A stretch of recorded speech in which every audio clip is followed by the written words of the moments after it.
继续关心生命顶帝王吴振龙甲因囝被控内线交易股票专案啊，即摆吴振龙呢100万交保。吴振龙伊外号叫啥物？叫做古锥党诶。有听到党诶这字啊，代表伊财产真侪。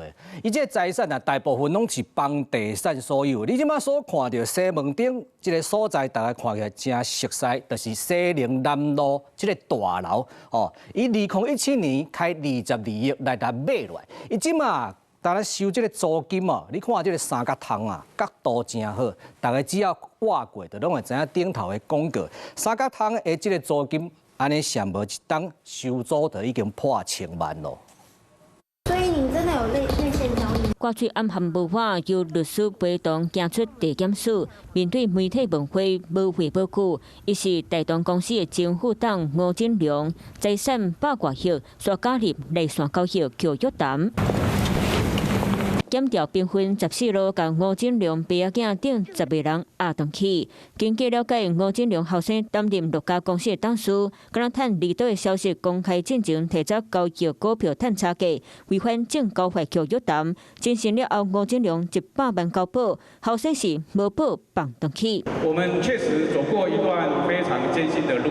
伫咧地下顶公家喙甲转坡。2014年，吴振龙兼做电视业，推动台南有线电视普遍化。外号叫古锥党的吴振龙，捌做过科技资讯业的董事，除了房地产版图，佮捌创立查甫衫的品牌。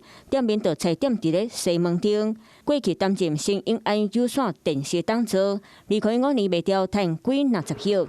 外界评估吴振龙身价超过100多亿，不过伊上厉害的就是伊买厝政府监工。吴振龙2017年花22亿元买下西宁南路上这栋大楼，除了有朝鲜品牌店面，还有 KTV 进驻其中，堪称西门町金鸡母之一。那西宁南路的大楼，吴振龙的三角窗店面每平租金就差不多2万多，一年收厝税就当赚超过1000多万。他持有的都是属于转角，也就是3角窗的这个店面，所以广告招牌效应也非常的明显。那他要分栋分成出租，或者是直接出租整栋给一个业者呢，都可以，非常的灵活。身价100多亿的新理人事业版图下过济领域，敢有涉嫌非法？检调会个继续调查。